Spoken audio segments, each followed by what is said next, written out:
this segment, we'll discuss a little bit of our expectations for you in acting as a practitioner before the U.S.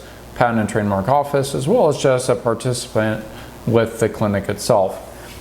I would start first off by indicating that we live very much in the digital age.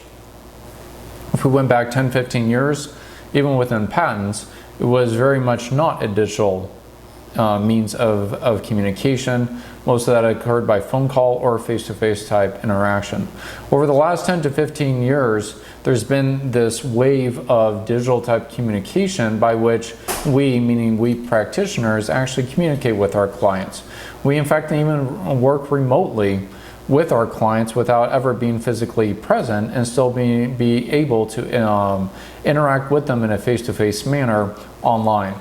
So, but in view of this digital age in which we live, the digital age has also brought an increased lack of, I would say, professionalism. How do we act generally? Well, usually, even with corresponding by text messaging or chat, it's usually in a very relaxed type atmosphere. It's usually on shortcuts. In fact, there's a whole language of shortcuts by which you can text in a very efficient manner. And sometimes, even in our digital age, when text is not sufficient, emojis come in. So there's many shorthand acronyms, abbreviations, and even pictures that are used to actually communicate. And I would indicate up front that all of those are generally not a good way of being professional. Professional means that you are very clear, that you are very unambiguous.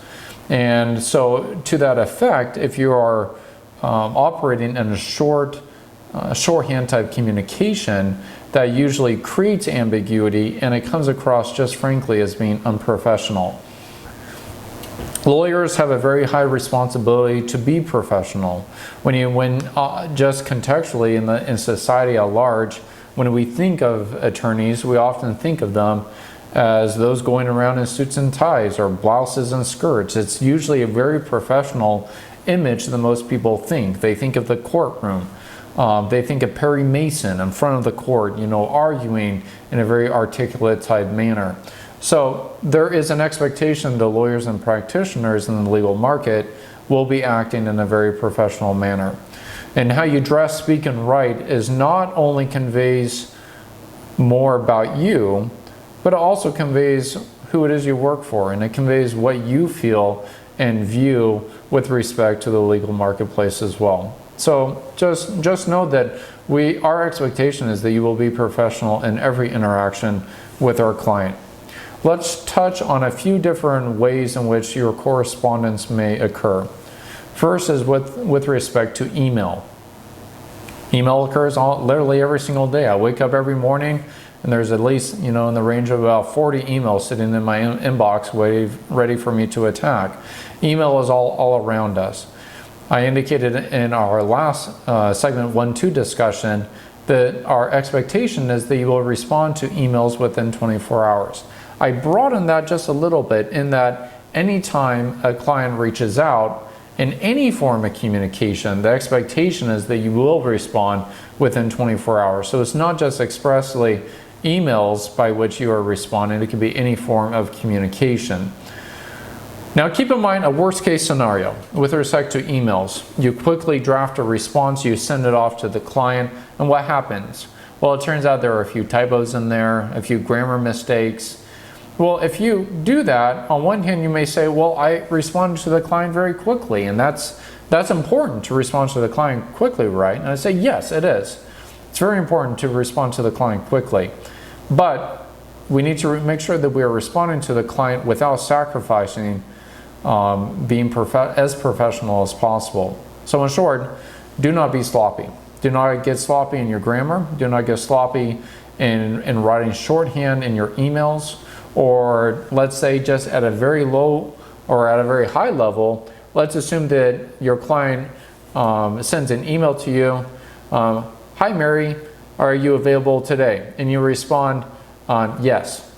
Well, on one hand you may say, is anything wrong with that? And I'd say, well, if you're talking to your friend, no. But if you're talking to a client, you should absolutely respond with, hi client, comma. yes, later on today works fine, sincerely, and then put your whoever it is that it is originating from. So in short, we do want to be very formal. So when you're thinking about correspondence, one of the biggest things I simply want you to come away with is formality. I want you to be formal. I want you to be able to ensure that every draft you send out, not only to be approved of by the supervisor or by your mentor, is as of high quality as possible, but additionally that everything that goes out to the client absolutely must be of very high quality. I've indicated before that firms often have a similar type policy, and that is the case. Whether it be a large law firm or a small law firm, I've seen that same policy across them all. Keep in mind one other aspect of this, and that is that your email that you send out may one day be produced in court. So you're in litigation, the litigation is going forward, discovery occurs, and what do they always dig up? All of the emails that occurred. Now some of those obviously might be under attorney-client privilege. They may be sealed in some manner so they are not made public, but nonetheless it is highly embarrassing if sometimes emails surface that are very unprofessional. So keep that in mind, that not only is our expectation with the clinic that you're being very professional and it's coming across in that manner, that's good with respect to instilling greater confidence in you by the client, but in addition to that, it also is a reflection of your firm, and if later on these things surface during litigation, it's very embarrassing, and we want to avoid any and all of that.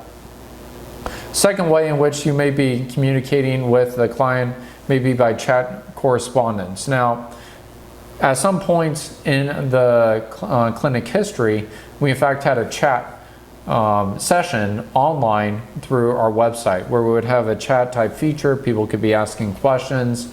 At the end of the day, we do not have that chat feature anymore. We may produce it at some time in the future again. We may try it out. Our conclusion was that in the past, it generally just was not as effective and efficient use of your time, so we got rid of it. That being said though, what I would indicate is that chat is very similar to texting.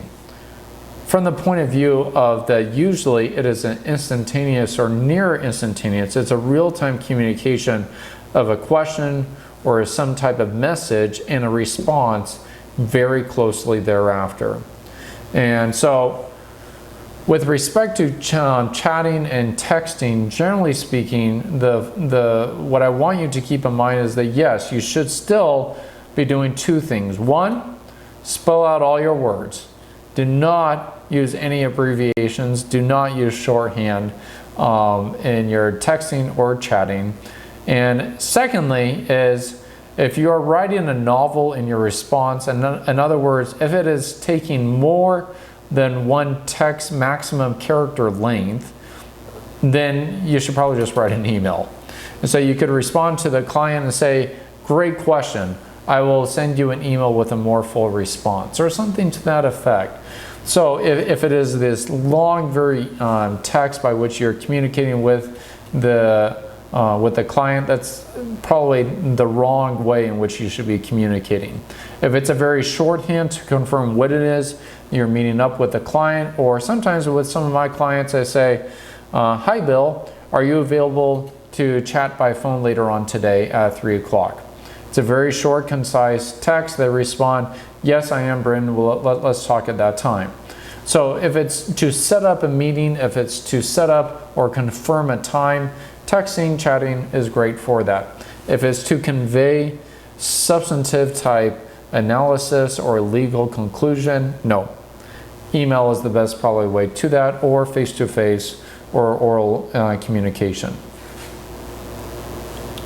Now, with respect to verbal correspondence, yes, I would indicate that even in the age of digital interaction, emails, texting, things of that nature, it is still good to sometimes just call the inventor. And we've had many of our inventors that work with in small businesses that work with our clinic, that their preferred way in which they communicate with us is in fact by a phone call. So keep that in mind. Ask the client that you have been assigned what is their preferred way of communication, and that may in fact be by a phone call. Now, one of the things to keep in mind as far as communicating by phone call is that sometimes it is good to prepare yourself before you get on the phone call.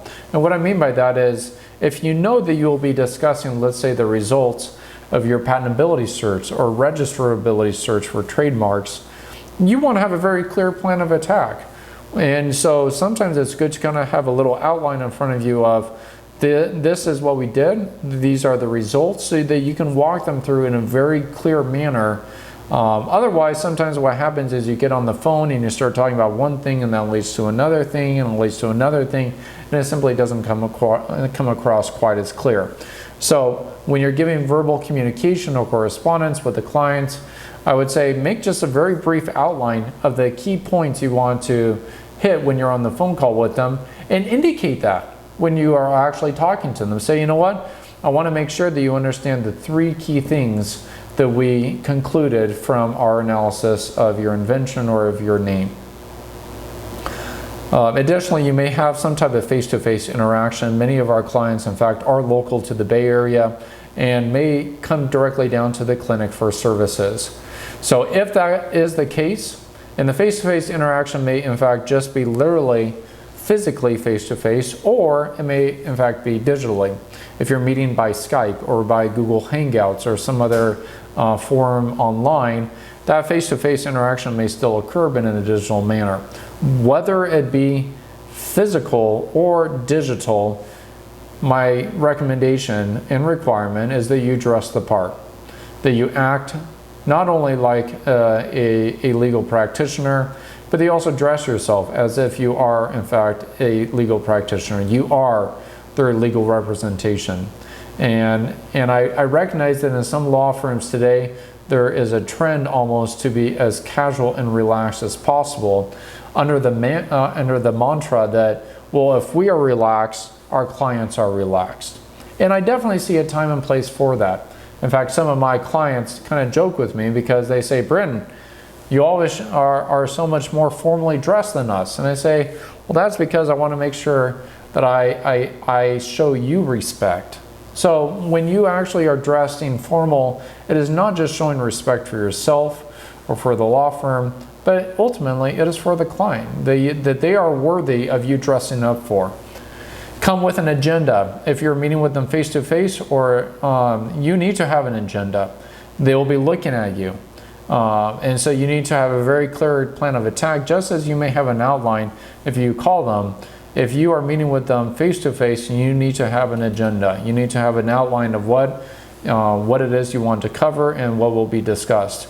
If there are multiple people present, for example, you may be physically present, your mentor or supervisor may be there as well. Make sure you give everyone an opportunity to introduce themselves. So in some instances, there may be somebody in the shadows just kind of listening. You definitely want to make sure that everybody is introduced so that everyone is aware of who is in the room and why they are present. Last but not least, with respect to video conferencing systems, whether that's Google, Skype, etc., keep in mind that you need to get into the habit of looking directly into the camera lens. Now it's a little bit awkward at first. Even right now I'm looking directly into the camera lens. And the first few times I did this, I thought, well, this is kind of awkward. I'm not looking at anyone. I'm looking at this big ball in front of me. But what I can indicate is you do get used to it after a time frame. And you have to keep in mind that if you, for example, are always looking at your screen and just talking to them in this manner, when they're looking at you, you are not looking at them. And so even though you may be still fully engaged in talking to them, you need to make sure that you're looking at the camera, because when you're looking at the camera, suddenly they see your eyes, and the eyes communicate to them. They are interested, they are engaged, they are focused, they are looking at me. And so by all means, you may need to look at your notes from time to time. You can look down, but make a point of looking into the camera as well. So as far as some of our expectations that we have covered, make sure that both you and the client are on the same page. Be clear and be kind. It is a good idea to finish the meeting by stating what can be expected. And so if you're meeting with the client for the first time, for the first appointment for the disclosure of their invention or of their mark, be very clear as to when it is they can expect a first draft of the prior art search or the first draft of their application. With all my clients, whether that is through my law firm or with the clinic, I always indicate to them when they can expect next steps from me. So if I'm working on a prior art search, I can indicate to them within 2 weeks time frame, you can expect to hear back from us with initial results. Which means that you would have, if you're backtracking about a week's time frame to do the work, get it over to the mentor to be reviewed so that you can present it to the client in time to meet the 2-week mark. So in short, whatever you indicate to them, you need to make sure that there is a feasible plan of attack in place, not only for you to complete the work, but also for you to have time to review it with your mentor, get feedback, do any revisions necessary, get additional feedback, and then provide it to the client. So expectations are one of the most important things that goes back to our prior discussion relating to issues with neglect or dishonesty or fraud or just unethical type nature before the U.S. Patent and Trademark Office. And one of the biggest issues is lack of communication. So if you do not communicate effectively what they can expect, they now will be relying on their own assumptions, which often are incorrect. So do not rely on assumptions, do not rely on any of that. Go ahead and simply tell them what it is that they can expect and then abide by it.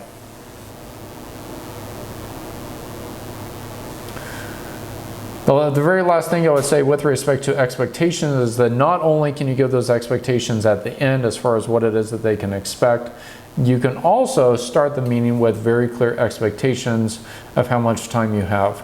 Many of the clients that come to our clinic love to talk. They are passionate about their invention or their mark and how it is that it very will, in a very real way, change the world. But because of that, many of them love to talk, and they can talk your head off for hours. And so with our clients, sometimes I say, you know what, we are so happy to meet with you today, and generally I can indicate that we've allocated about an hour's time frame to discuss your invention or your mark with you.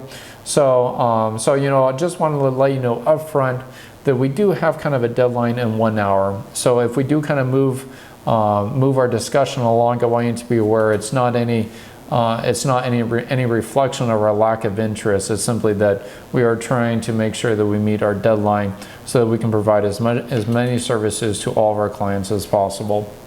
So simply give an expectation up front of how much time you have to talk.